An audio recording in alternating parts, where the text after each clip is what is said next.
Prema tariffs போட போகிறாங்கன்னு சொல்லிட்டு இருந்தோம், இன்றைக்கி வந்து போட ஸ்டார்ட் பண்ணிட்டாங்கல்ல. கரெக்டு. ஸோ புலி வருதுங்கிற கதை புலி வந்துடுச்சு.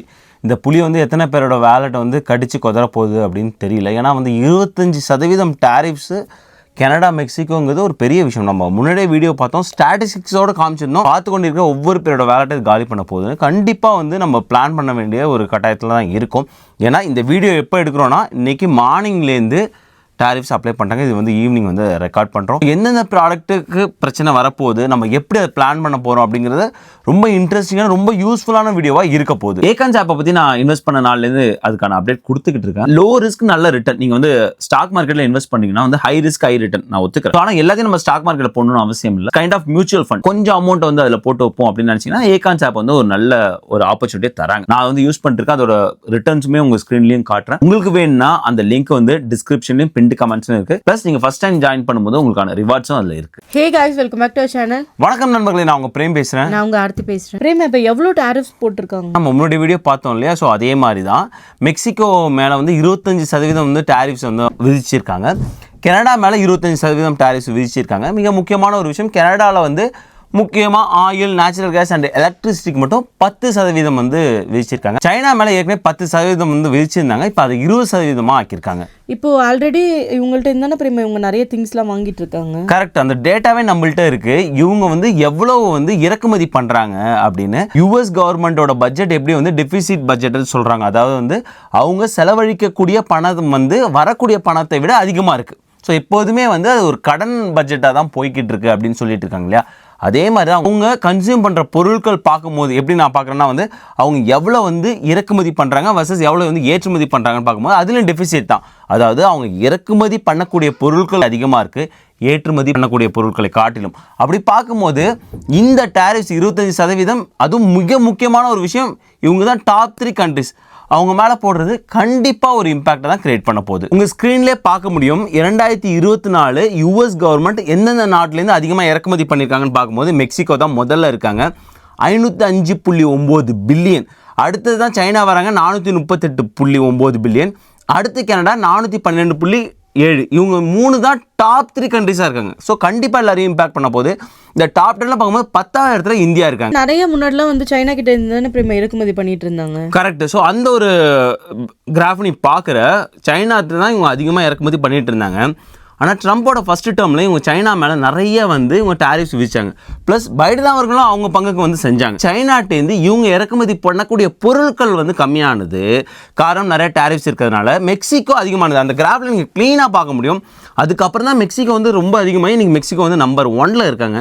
ஸோ 25% இப்போ மெக்சிகோட்டேருந்து அப்படின்னு வரும்போது கண்டிப்பாக அது ஒரு பெரிய அதிர்வை தான் கிரியேட் பண்ண போகுது. இப்போ மெக்சிகோலேருந்து என்ன மாதிரியான பொருட்கள் இவங்க அதிகமாக இறக்குமதி பண்ணுறாங்க, இதனால நம்மளுக்கு எவ்வளோ அதிகமாக நம்ம பே பண்ண போகிறோம்? கரெக்ட். ஸோ அதுதான் நம்ம வீடியோட முக்கியமாக பார்க்க போகிறோம். ஒரு சாமானிய பார்வையில் நம்ம இதெல்லாம் அதிகமாக பே பண்ண போகிறோம் அப்படின்னு பார்க்குறோம். நீங்கள் பார்க்குறீங்க top 10 US imports from Mexico. மெக்சிகோலேருந்து அதிகமாக யூஎஸ் இறக்குமதி பண்ணக்கூடிய பொருட்கள் அப்படின்னு பார்க்கும்போது 2023 ஆப்வியஸாக 2024 இதே மாதிரி தான் இருக்குது. கார்ஸ் அண்ட் ட்ரக்ஸ் தான் ஃபஸ்ட்டு.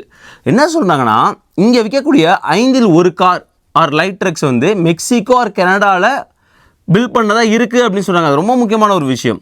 அப்படி பார்க்கும்போது யாரெல்லாம் இப்போ கார் வாங்க பிளான் வச்சுருக்கீங்களோ கண்டிப்பாக நீங்கள் தெரிஞ்சுக்கணும், எப்போ டாரிஃப்ஸ் போட்டாங்களோ உடனே அன்னை நைட்டே மாற்றிருப்பாங்க. ஸோ நீங்கள் செக் பண்ணிங்க இது டாரிஃப்ஸ் புது டாரிஃப்ஸோட விலையா இல்லை பழைய டாரிஃப்ஸோட விலையான்னு அது தெரிஞ்ச மட்டும் என்ன பிரேமா பண்ண போகிறாங்க? ப்ரைஸ் சேஞ்ச் பண்ணுவாங்களா என்ன? இல்லை, அது தெரிஞ்ச நான் என்ன சொல்கிறேன்னா, சப்போஸ் இப்போ எனக்கு கார் அத்தியாவசியமாக தேவைப்படல, நான் சும்மா ஒரு அப்கிரேட் பண்ணலான்னு நினைக்கிறேன் அப்படின்னா வெயிட் பண்ணலாம் இல்லையா? ஏன்னா இது டாரிஃப்ஸ் இது நிரந்தர டாரிஃப்ஸ் கிடையாது. ரொம்ப நல்லா தெரிஞ்சுக்கணும். இது பயமுறுத்துறதுக்காக போடக்கூடிய டாரிஃப்ஸ்னாலும் இது எவ்வளோ நாள் இருக்கும் நமக்கு தெரியாது. எப்போ ட்ரம்ப் அவர்கள் ஓகே விட்டுருவோம் டாரிஃப்ஸ் அப்படின்னு இந்த டாரிஃப்ஸ் வர விட்றாங்களோ அப்போ இந்த டாரிஃப்ஸ் இல்லாமல் விலை குறையலாம். அது என்றைக்கும் தெரியல, நாளைக்கு நடக்கலாம், இல்லை 4 வருஷத்தில் நடக்கலாம், அவங்களோட பீரியட் முடிகிற வரைக்கும் நடக்காமல் போகலாம்னு சொல்கிறோம். கார் வாங்க போகிறீங்கன்னா இதோட பட்ஜெட் நீங்கள் வச்சுருந்தீங்கன்னா அதை விட அதிகமாகிறதுக்கு வாய்ப்பு இருக்குது. காரணம் டாரிஃப்ஸ். ஆர் நீங்கள் யூஎஸ்லே மேனுஃபேக்சர் பண்ண கார். ஸோ அதை தான் டாரிஃப்ஸ் போடுறதோட இன்னொரு விஷயமும் அதுதான். ஸோ உள்ளூர் உற்பத்தி அதிகமாகும் அப்படின்னு. ஆனால் எனக்கு என்ன இங்கே பிரச்சனையாக இருக்குன்னா, நம்ம உள்ளூரில் டிமாண்ட் அதிகமாக இருக்குது, சப்ளை அவ்வளோ கம்மியாக இருக்குது. இந்த நேரத்தில் இன்னும் நிறைய டாரிஃப்ஸ் போட்டு அதோட விலை ஏற்றிட்டோன்னா நம்ம மக்கள் செலவு பண்ணக்கூடிய பணம் அதிகமாகிடும். ஒருவேளை நம்ம உள்ளூர்லேயே சப்ளை அதிகமாக இருந்ததுன்னு வச்சுக்கோங்க, அப்போ உள்ளூர் உற்பத்தியாளர்களுக்கு அது லாபமாக இருக்கும். ஆனால் அந்த மாதிரியான சூழ்நிலை இப்போ இல்லை. ஸோ அதனால் கார் வாங்க போகிறவங்க அதை நல்லா தெரிஞ்சுக்குங்க. நீங்கள் கனடா மெக்சிகோலையும் வந்தால் 25% டேரிஸ், ரொம்ப அதிகமான விலை. கார் மட்டும் இல்லாட்டி காரோட உதிரி பாகங்கள் என்ன சொன்னாங்க தெரியுமா, இங்கே கூட மேனுஃபேக்சர் பண்ணிட்டோம், அதோட உதிரி பாகங்கள் நிறைய வந்து மெக்சிகோ கனடாலேருந்து உள்ளே வருது அப்படிங்கிறாங்க. ஸோ எப்படி இருந்தாலும் காரோட விலை ஏற போகுதுன்னு தெரிஞ்சுக்கணும். ஆட்டோ பார்ட்ஸ் தான் 2 இடத்துல இருக்காங்க. அப்போ கம்ப்யூட்டர் அண்ட் அக்சசரிஸ், ஆயிலை பற்றி நம்ம டிஸ்கஸ் பண்ணுவோம். எலக்ட்ரிக்கல் எக்யூப்மெண்ட் இது ரொம்ப முக்கியமான விஷயம். இதில் அடுத்தது பார்க்கும்போது நம்மளை பெருசாக அஃபெக்ட் பண்ண போகிறது வந்து ஃப்ரூட்ஸ் அண்ட் வெஜ்ஜிஸ். அது வந்து பெரிய அளவில் அஃபெக்ட் பண்ண போகுது. அது மிக முக்கியமாக வந்து அவகேடோ எனக்கு ரொம்ப பிடிக்கும். இங்கே வானிலை வந்து அவ்வளோ வந்து உகந்ததாக இல்லை, அரௌண்ட் த இயர் வந்து உகந்ததாக இல்லை. நம்மளால் வந்து விண்டரில் வந்து பயிர் பண்ண முடியாது. பெரும்பாலான ஆல்மோஸ்ட் வந்து 99% ஸ்டேட்டில் பயிர் பண்ண முடியாது. அங்கேருந்து வரக்கூடிய பொருட்கள் மிக முக்கியமாக வெஜ்ஜிஸ் அண்ட் ஃப்ரூட்ஸில் ஏறும்போது, இதை நான் சொல்ல டார்கெட் சிஇஓவே சொல்லியிருக்காங்க, இன்னும் 2 நாளுக்கு உள்ளாக அதோடைய எஃபெக்ட் வந்து மக்களுக்கு தெரியும். Just 2 days. பிகாஸ் நீங்கள் எவ்ரிடே வந்து உங்களுக்கு பொருட்கள் வந்துட்டு இருக்கு, ஃப்ரெஷ்ஷாக வந்து நம்ம போய் காய்கறி வாங்கிட்டு இருக்கோம், பழம் வாங்கிட்டு இருக்கோம். ஸோ எவ்ரிடே வந்து மக்களை கன்சியூம் பண்ணிகிட்டே இருக்காங்க. ஸோ வெறும் 2 நாளுக்குள்ளாக தெரியும். ஈவன் இந்த வீடியோ நீங்கள் பார்க்கும்போது உங்கள் கிராசரி போகும்போது கூட விலை ஏறி இருக்கலாம். இது வந்து அமெரிக்கன் கிராசரி மட்டும் இல்லாது இந்தியன் கிராசரிலேயே அங்கே தான் வாங்குறாங்க இல்லையா. தக்காளி, வெங்காயம், கேரட், பீன்ஸ் எல்லாமே அங்கே தான் வருது. ஸோ அங்கேயுமே வந்து விலைவேற்றம் இருக்க போகுது. ஸோ இது ஒரு பெரிய இடமா இருக்க போகுது ஆர்த்தி. ஏன்னா இது ரொம்ப நம்மளோட அத்தியாவசிய அன்றாடம் தேவைக்கான பொருட்கள் இல்லையா, ஃப்ரூட்ஸ் அண்ட் வெஜ்ஜஸ். ஸோ அதில் இம்பேக்ட் பண்ண போகிறது ஒரு பெருசாக நமக்கு தெரியும்னு நான் நினைக்கிறேன். நம்ம கிராசரி ஏற்கனவே வந்து பில்லு வந்து பெருசாக தான் வந்துக்கிட்டு இருக்கு. ஸோ இன்னும் வந்து பெருசாக வரப்போது நம்ம தெரிஞ்சுக்கணும். அதுக்கு தகுந்த மாதிரி வந்து பிளான் பண்ணணும். அதுக்கு தகுந்த மாதிரின்னு சொன்னீங்களா, இப்போ இங்கே இருக்க ஃபார்ம் மார்க்கெட்ஸ்லாம் வாங்கினா சீப்பாக இருக்குமோ? கரெக்ட். யூஸ்வலாகவே லோக்கல் ஃபார்ம் மார்க்கெட்டில் கொஞ்சம் அதிகமாக இருக்கும். நம்ம வந்து ட்ரெடிஷ்னல் கிராசரி இப்போ வால்மார்ட், டார்கெட்லாம் போகும்போது ஏன்னா அவங்க பல்காக விற்கிறதுனால அங்கே கொஞ்சம் கம்மியாக இருக்கும். ட்ரெடிஷ்னல் லோக்கல் ஃபார்ம் மார்க்கெட்டில் கொஞ்சம் அதிகமாக இருக்கும். ரைட். ஆனால் இந்த நேரத்தில் என்ன ஆக போகுதுன்னா வந்து ஒருவேளை ஃபார்ம் மார்க்கெட்டில் நம்ம கொஞ்சம் அஃபோர்டபுளாக கிடைக்கலாம். ப்ளஸ் வந்து அவங்களோட ஏன்னா லோக்கல் க்ரோன் இருக்க போகிறது இல்லையா. ஸோ இது வந்து உள்ள வரும்போது 25% டேரிஃப்ஸ் இருக்குது. ஸோ அதனால் அது ஒரு நல்ல பாயிண்ட் தான். பட் நம்ம அதுக்கு வெயிட் பண்ணணும், சம்மர் வரைக்கும் வெயிட் பண்ணணும். ரைட். நம்ம அது வரைக்கும் சாப்பிடாம இருக்க முடியாது இல்லை, நாளைக்கே நம்ம போய் கிராசரி வாங்க தான் போகிறோம். ஸோ அதோட எஃபர்ட் நமக்கு தெரிய போகுது. ஆனால் அது ஒரு நல்ல பாயிண்ட். ஸோ அந்த மாதிரி வந்து நம்ம பண்ணலாம். இதுதான் வந்து மெக்சிகோலேருந்து நம்ம அதிகமாக யூஎஸ் அதிகமாக வாங்கக்கூடிய பொருட்கள். அப்போ கனடாலேருந்து கனடாலையுமே லிஸ்ட் நீங்கள் பார்க்குறீங்க. மிக ஃபஸ்ட்டு இருக்கிறது என்ன தெரியுமா, ஆயில் அண்ட் பெட்ரோலியம். நிறைய பேர் நினச்சிட்டு இருப்பாங்க யூஎஸ் வந்து இங்கே வந்து நிறையா வந்து எங்கேருந்து இறக்குமதி பண்ணுறாங்கன்னா ஆயிலை பொறுத்த வரைக்கும் பெட்ரோலியம் ப்ராடக்ட்ஸ் பொறுத்த வரைக்கும் மத்திய கிழக்கு நாடுகள் அப்படின்னு நினச்சிட்டு இருப்பாங்க. அது முற்றிலும் தவறு. யூஎஸ் அதிகமாக ஆயில் இறக்குமதி எங்கேருந்து பண்ணுறாங்கன்னா முதல்ல கனடா, 2வது இடத்துல மெக்சிகோ. அது ரொம்ப முக்கியமாக இந்த ஆயில் ப்ரைஸ் அதிகமாக போகுதுல்ல, அது எந்த ஒரு ரீஜனில் அதிகமாக அஃபெக்ட் ஆக போகுதுன்னா நம்மளுக்கு கண்டிப்பாக மிட்வெஸ்ட்டில் தான் அதிகமாக அஃபெக்ட் ஆக போகுது. பெரும்பாலான இங்கே ரிஃபைனரிஸ் வச்சுருக்காங்க இல்லையா, எண்ணெய் சுத்திகரிப்பு நிறுவனங்கள் இருக்காங்க இல்லையா, எங்கேருந்து அதிகமாக கச்சா எண்ணெய் வாங்குறாங்கன்னா நம்ம பார்த்தோம் கனடாலேருந்து தான் வாங்குறாங்க. பிகாஸ் அது வந்து ஹெவி க்ரூட் ஆயிலுங்கிறாங்க. மிடில் ஈஸ்ட்டில் வரும்போது வந்து அது லைட் க்ரூட் ஆயிலாக இருக்குது. அது நம்ம வந்து ரிஃபைனைஸ் பண்ணுறது தான் ஹெவி க்ரூட் ஆயில் தான் நிறைய ரிஃபைனரி பண்ணுறோம். ஸோ அதனால் அங்கேருந்து வரும்போது யூஸ்ஃபுல்லாக இருக்குது அப்படிங்கிறாங்க. மிக முக்கியமாக நம்ம மிட்வெஸ்ட் நிறைய வந்து கனடாவோட கச்சா எண்ணெயிலேருந்து சுத்திகரிக்கப்பட்ட ஆயிலை தான் யூஸ் பண்ணுறோம் நம்ம வண்டி ஓடுறதுக்கு. ஸோ இது வரைக்கும் அதனால் நம்ம வண்டி ஸ்மூத்தாக போயிட்டு இருந்தது. இனிமேல் நம்ம தெரிஞ்சிக்க வேண்டியது அந்த ஸ்மூத்தாக போகணுன்னா இன்னும் நம்ம நிறையா செலவு பண்ணணும் அப்படின்னு வந்து தெரிஞ்சிக்க வேண்டியது. இப்போ நம்ம ட்ரிப்பு போகும்போது கூட பார்த்தோம் இல்லையா, அட்லாண்ட் ட்ரிப்பில் பார்த்தோம். எங்கே பார்த்தாலும் வந்து விலை வந்து டீசெண்டாக இருந்துச்சு. ஒரு கேலன் வந்து 2.5 to 3 அந்த ரேஞ்சில் தான் இருந்தது. அது ஓகே, 7 அந்த ரேஞ்சில் தான். அதான் சொல்கிறேன், அந்த ஆவரேஜாக அந்த ரேஞ்ச் இருந்துச்சு. ஒவ்வொரு இடத்துல வந்து அந்த கவுண்டி டேக்ஸு, சிட்டி டேக்ஸ் அந்த மாதிரி கொஞ்சம் மாறிட்டே இருந்தது. ஆனால் நான் நினச்சேன் ஓகே இந்த டேரிஃப்ஸ்லாம் ஒரு வேளை போடாமல் விட்டுறதுக்கு வாய்ப்பும் இருந்தது இல்லையா, நேற்று வரைக்கும் இருந்தது. ஸோ அப்படி போகும்போது இன்னும் 2.5 கீழெல்லாம் வரும்னு நினச்சேன். இப்போ 3க்கு மேலே போகுது. ஸோ அது நம்ம தெரிஞ்சுக்கணும். ஆனால் இவங்க வந்து இந்த பேபி ட்ரில் பிளான் வச்சுருக்காங்களே பிரேமா, அதுக்கப்புறம் அது ஒன்ஸ் அது கம்ப்ளீட் ஆனதுக்கப்புறம் தானே ப்ரைஸ் கம்மியாகும். அதுக்குள்ளே ஏன் இவ்வளோ பெரிய டேரிஃப் இதெல்லாம் போட்டிருக்காங்க? கரெக்ட். ஸோ அதான் நான் வந்து எக்ஸாக்டாக நான் சொன்ன பாயிண்ட். ஸோ இவங்களோட சப்ளை இன்க்ரீஸ் பண்ணாமல் டிமாண்ட் அதிகமாக இருக்கும்போது டேரிஃப்ஸ் போட்டது வந்து இது வந்து ஒரு நெகட்டிவ் இம்பேக்ட் தான் வந்து நான் கிரியேட் பண்ணணும்னு நான் நினைக்கிறேன். நான் மட்டும் சொல்ல, வாரன் பஃபட் அவர்கள் வந்து சொன்னது தான், எப்போல்லாம் டேரிஃப்ஸு அப்படி காதில் விழுதோ அதெல்லாம் வாரு அப்படின்னு நீங்கள் தெரிஞ்சிங்க. ஒரு போர் வந்தால் எப்படி ஒரு இம்பேக்ட் வந்து ஒரு பொருளாதாரத்தில் விழுமோ அதே மாதிரியான ஒரு இம்பேக்ட் உங்களுக்கு டேரிஃப்ஸ்லையும் வரும்னு வாரன் பஃபட் அவர்களே சொல்லியிருக்காங்க. ஸோ அதை தான் வந்து நம்ம கண்கூட பார்க்க போகிறோம்னு நினைக்கிறேன். ஒருவேளை இந்த டேரிஃப்ஸ் வந்து நீக்காமல் எவ்வளோ மந்த் அது அதிகமாக இருக்கோ அவ்வளோ மந்த் வந்து நமக்கான அந்த இம்பேக்ட் வந்து நமக்கு தெரியும் நம்ம பில்லில். அதுக்கு தான் அந்த வீடியோ ரொம்ப முக்கியத்துவம் படுது. நீங்கள் உங்களை வந்து ப்ரிப்பேர் பண்ணிக்க அப்படின்னு நான் வந்து சொன்னேன். ஸோ கனடாவில் நீங்கள் பார்க்கும்போது வந்து கார்ஸ் அண்ட் ட்ரக்ஸ் செகண்டில் இருக்காங்க, ஆட்டோ பார்ட்ஸு, அலுமினியம். ஸோ இந்த மாதிரி வந்து நிறையா இருக்காங்க. ஸோ மேஜராக இம்பாக்ட் ஆக போது ஆயில் அண்ட் பெட்ரோல் எல்லாருக்குமே இம்பாக்ட் ஆக போகுது. அண்ட் பிரெட்ஸ் அண்ட் பேஸ்ட்ரிஸ் நிறையா அங்கேருந்து வந்துட்டுருக்காங்க, ரொம்ப முக்கியமான ஒரு விஷயம். அப்புறம் வந்து அவங்களோட குக்கிங் ஆயில் அங்கேருந்து நிறையா வந்துட்டுருக்கு, அது நம்ம லாஸ்ட் வீடியோலையும் பார்த்தோம். ஸோ அதுவுமே வந்து இன்க்ரீஸ் ஆக போகுது. இதான் வந்து top 10 US imports from Canada. இப்போ சைனாலேருந்து இது கூட வந்து அன்றாட வாழ்க்கையில் இம்பாக்ட் ஆகாது. ஆப்வியஸாக செல்ஃபோன் வந்து நம்ம ஒன் டைம் தான். ஸோ இல்லை 2 years ஒன்ஸ் வந்து சேஞ்ச் பண்ணுவோம். ஸோ இந்த டேரிஃப்ஸ்லாம் அடங்கட்டும் அப்படிங்கிறதுனால இந்த வருஷம் கூட அந்த நேரத்தில் ஒருவேளை ஐஃபோன் வந்து லான்ச் பண்ணும்போது டேரிஃப்ஸ் இருந்துச்சுன்னா கொஞ்சம் அதிகமாக தான் இருக்கும் ஆப்வியஸாக.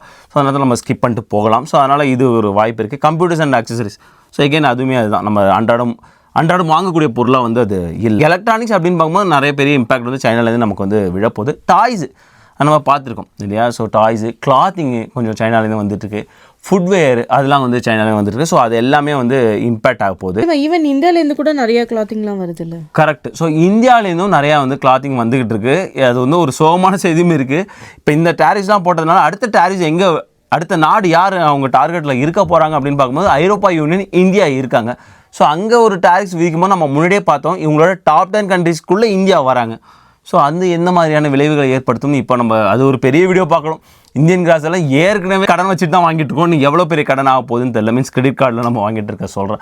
ஸோ அதனால் அது வந்து தனி வீடியோவில் தான் பார்க்கணும். எதனால தான் இந்த டேரிஃப்ஸ் போட்டுட்ருக்காங்க? முன்னாடியே வந்து நம்ம முதல் வீடியோவில் பார்க்கும்போது சொன்னது தான். ஸோ ட்ரம்ப் அவர்கள் என்ன சொன்னாங்கன்னா வந்து நீங்கள் வந்து 2 பக்கமும் சரி, நீங்கள் செக்யூரிட்டியை வந்து சரியாக பில்ட் பண்ணாமல் நிறைய இல்லீகல் இமிகிரன்ஸை நீங்கள் உள்ளே அனுப்புறீங்க. ப்ளஸ் வந்து ட்ரக்ஸ் நிறையா வந்து புழங்குது. அதுக்கு 2 கவர்மெண்ட் தான் காரணம். இதுக்கெலாம் நீங்கள் வந்து அதுக்கு ஃபுல் ஸ்டாப் வைக்காதனால நான் இதுக்கு ஒரு கமா போட்டு ஸ்டார்ட் பண்ணுற டேரிஃப்ஸ் அப்படின்னு சொல்கிறாங்க. அது மட்டும் இல்லாமல் இது ஒரு ட்ரேட் வாராகவும் பார்க்குறாங்க. நீங்கள் வந்து எங்கள்கிட்ட நிறையா வந்து ஏற்றுமதி பண்ணுறதில்ல. ஸோ நாங்கள் உங்களை நல்லா மதிக்கணும், நீங்கள் எங்களை வந்து ட்ரேட் அப்படின்னு பார்க்கும்போது மதிக்க மாட்டீங்க அப்படிங்கிற நிறைய விஷயம் போயிட்டுருக்கு. ஸோ இப்போ இங்கே அமெரிக்காலேருந்து போகிற ப்ராடக்ட்ஸ்லாமும் அங்கே டேரிஃப்ஸ் போடுவாங்களா அந்தந்த கண்ட்ரி? சூப்பர், இதான் நல்ல கொஸ்டின். ஆக்சுவலாக வந்து ஆரம்பிச்சிட்டாங்க. ஸோ கனடா சொல்லியிருக்காங்க அவங்களுக்கு வந்து சில ப்ராடக்ட் வந்து இப்போ 25%, இன்னும் கொஞ்சம் நாளில் 25%. அடுத்து மெக்சிகோ வந்து அவங்களோட பிரசிடென்ட் சொல்லியிருக்காங்க நாங்கள் வந்து இதை பற்றி கலந்தாலோசிச்சுட்டு இருக்கோம், கண்டிப்பாக போடுவோன்னு இருக்காங்க. சைனா ஸ்டார்ட் பண்ணிட்டாங்க. ஸோ அவங்களும் வந்து அவங்க பங்குக்கு வந்து டேரிஃப்ஸ் இங்கேருந்து நிறையா வந்து அவங்க சிக்கன் பீஃப்லாம் வாங்கிட்டு இருக்காங்க. ஸோ அதுக்கு எல்லாமே வந்து சில ப்ராடக்ட்ஸ்க்கு 10%, 15% அப்படின்னு போட்டாங்க. ப்ளஸ் வேர்ல்ட் ட்ரேட் ஆர்கனைசேஷனுக்கு லாஸ்ட் ஃபைல் பண்ணியிருக்காங்க. ஸோ இந்த மாதிரி வந்து போய்கிட்டு இருக்கு. இது வந்து ட்ரேட் வாராகவே போயிட்டுருக்கு. ட்ரேட் வாராக போயிட்டு இருக்கிறோட இம்பாக்ட் இன்னைக்கு காலி பண்ணிடுச்சு ஸ்டாக் மார்க்கெட்டையா. ஆப்வியஸாக இந்த மாதிரியான ஒரு விஷயம் ஒரு ஸ்டாக் மார்க்கெட்டில் எப்படி வந்து ரியாக்ட் பண்ணணும்னு நினைக்கிறீங்க? ஸோ ஃபுல்லாகவே வந்து காலி தான், வந்து ரத்த கலரியாக இருக்குது. இந்த நேரம் பார்த்து நான் வந்து நிறைய ஸ்ட்ராட்டஜி பண்ணி ஒரு இண்டிவிஜுவல் ஸ்டாக்காக வச்சுருந்தேன். பிகாஸ் ஏகான்ஸ் வச்சுருக்கோம், அது வந்து இட்ஸ் கைண்ட் ஆஃப் மியூச்சுவல் ஃபண்டாக நான் அதை பார்த்தேன். ஸோ அதனால் அதை அப்படி பில்ட் பண்ணுவோம், இதை வந்து இண்டிவிஜுவல் ஸ்டாக்காக பில்ட் பண்ணுவோன்னு பார்த்தேன்.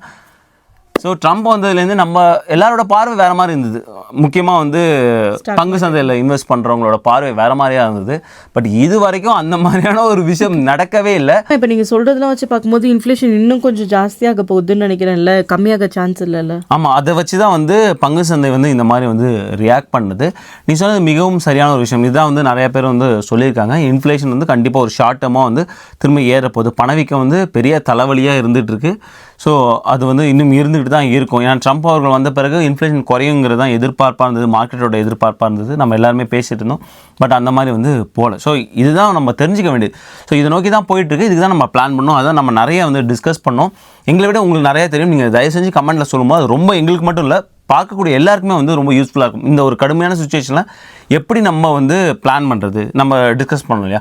ஃப்ரூட்ஸ் அண்ட் வெஜிஸ் வந்து லோக்கல் மார்க்கெட்லேருந்து வாங்கலாம், கார்ஸ் அண்ட் செல்ஃபோன்ஸ் வந்து வாங்குற கொஞ்சம் தள்ளி வைக்கலாம். இந்த மாதிரியான ஒரு டிஸ்கஷன் இருக்கும்போது அது கொஞ்சம் ஆரோக்கியமாக நம்ம கம்யூனிட்டிக்கு இருக்கும்னு நான் நினைக்கிறேன். ஐ ஹோப் உங்களுக்கு இந்த வீடியோ யூஸ்ஃபுல்லாக இருந்திருக்கும்னு நினைக்கிறேன். மறக்காம நம்மளோட சேனல் லைக் பண்ணுங்கள், ஷேர் பண்ணுங்கள், சப்ஸ்கிரைப் பண்ணுங்கள். மறக்காம அந்த பெல் ஐகானை தட்டி விட்டு போங்க. தேங்க்ஸ் ஃபார் வாட்சிங் திஸ் வீடியோ ஃப்ரெண்ட்ஸ்.